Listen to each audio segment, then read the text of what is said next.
ये जो डिसइंफेक्टेंट है, सैनिटाइजर है, जिसका सरकार ने भर भर के उपयोग किया, वो हम रिकमेंड नहीं करते हैं किसी भी परिस्थिति के अंदर में। आप ये समझते हैं कि सरकार हमारे स्वास्थ्य की रक्षा के लिए है, तो भाई सरकार हमारे स्वास्थ्य की रक्षा के लिए है, तो इस देश के अंदर में लाखों करोड़ों लोग स्मोकिंग से, शराब से, खैनी गुटखा से, केमिकल वाले दूध से, केमिकल से बनी हजारों लाखों चीजों से बीमार होते हैं, मरते हैं। तो सरकार को सबसे पहले उनको बैन करना चाहिए, लेकिन सरकार ये नहीं करती है। तो आप इस चीज को समझ लीजिए कि सरकार आपके स्वास्थ्य के बारे में जब भी बात करती है तो कुछ ना कुछ उसका हिडन एजेंडा होता है। नमस्कार दोस्तों, स्वास्थ्य एक व्यक्तिगत विषय होता है, लेकिन पिछले कुछ सालों के अंदर में सरकार हम लोगों के स्वास्थ्य के हितों के लिए इतनी जागरूक हो गई है, इतनी जागरूक हो गई है, ऐसा हमें लगता है, सामान्य मनुष्य को लगता है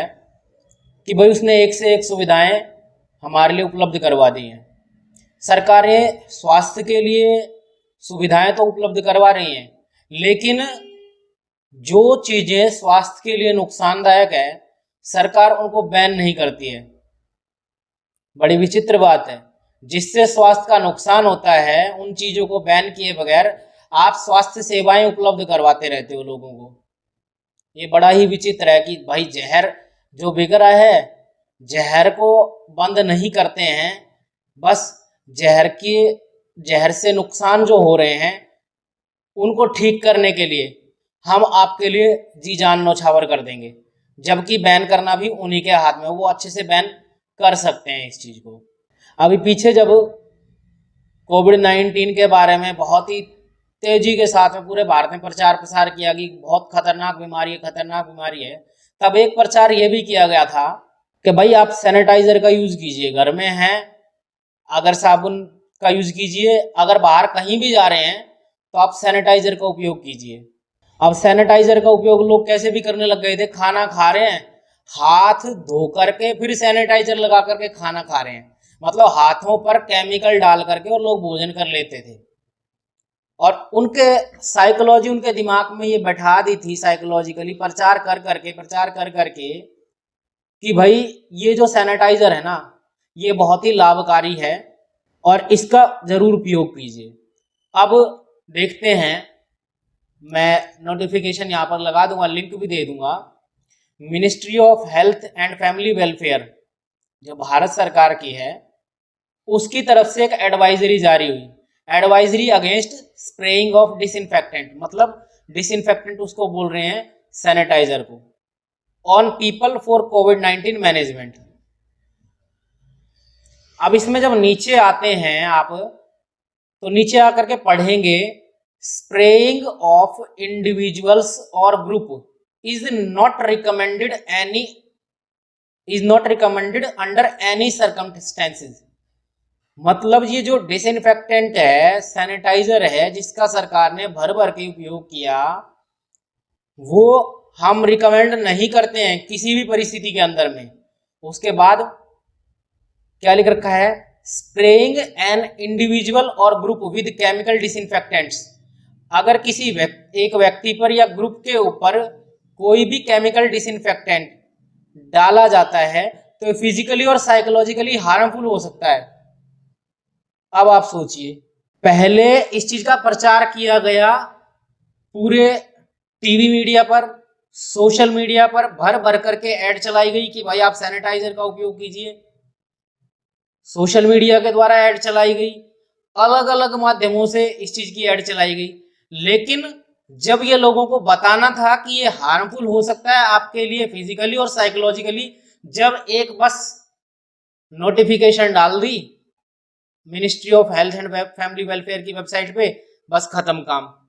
भाई जिस तरीके से आपने प्रचार प्रसार कर करके इसको प्रमोट किया था, उसी तरीके से ये भी तो प्रचार प्रसार करके प्रमोट कीजिए ना कि भाई आप इसका उपयोग मत कीजिए।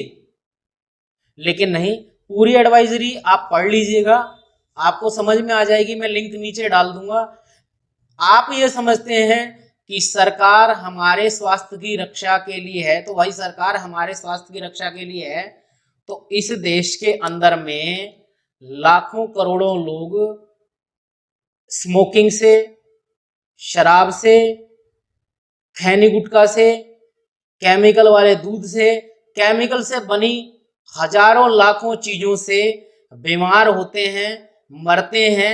तो सरकार को सबसे पहले उनको बैन करना चाहिए, लेकिन सरकार ये नहीं करती है। तो आप इस चीज को समझ लीजिए कि सरकार आपके स्वास्थ्य के बारे में जब भी बात करती है तो कुछ ना कुछ उसका हिडन एजेंडा होता है। मैं आपको एक वीडियो दिखाता हूँ, ये वीडियो देखिए आप।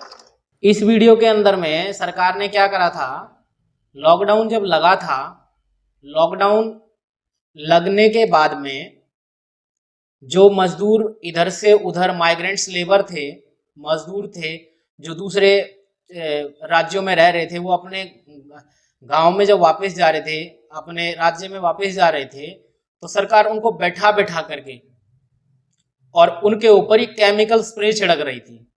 लेकिन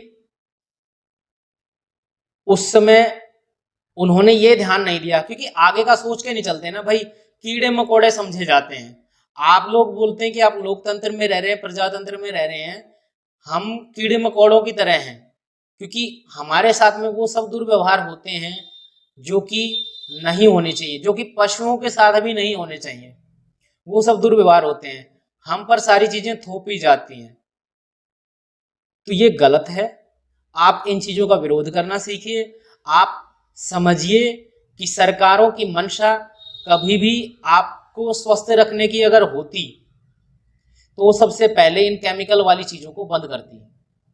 तो आप इस चीज के लिए सतर्क हो जाइए कि आने वाले समय में और भी जो चीजें आपको बताई जाती हैं उन पर आप गहराई से स्वयं रिसर्च कीजिए, स्वयं अपनी बुद्धि लगाइए कि भाई ये चीज वास्तव में है या नहीं है।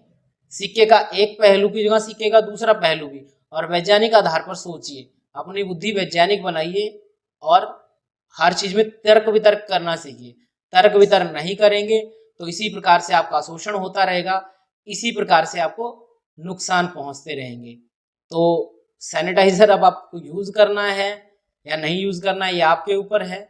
मैं अगर आपको ना व्यक्तिगत अनुभव बताऊं तो मेरे को कभी भी आज देख लीजिए 27 जुलाई 2022 है, आज तक मेरे को, मेरे परिवार को, किसी को भी कोविड से कोई समस्या ना हुई, ना मास्क लगाया, ना ये ठुकवाई है, ठीक है, और ना ही कभी भी सैनिटाइजर का यूज किया है। हाँ, कभी किसी बाहर जगह जाते हैं जहाँ पर फोर्सफुली करवाते हैं तो वहाँ पर एक लगाना मजबूरी हो जाता है, अन्यथा मैं इसको बिल्कुल अवॉइड करता हूँ, घर में तो कभी यूज ही नहीं किया है। तो आप भी इसी को मत यूज कीजिए, क्योंकि ये केमिकल से भरी हुई चीजें आपके शरीर के लिए नुकसानदायक हैं और आपको रोगी बनाती हैं, और अच्छे जो बैक्टीरियाज हैं उसको भी मारेगा। अच्छे बैक्टीरियाज हमारे लिए काम के होते हैं, इसलिए जो वैदिक उपाय हैं उनको कीजिए, घर में हवन यज्ञ कीजिए, देशी घी की जोत जलाइए, गूगल की लोबान की धूनी कीजिए, जिससे कि जो भी वायरस हैं, इस तरह की चीजें हैं, जो खराब वायरस हैं, वो मर जाएं और आपको नुकसान ना पहुंचाएं। धन्यवाद। जय हिंद, वंदे मातरम।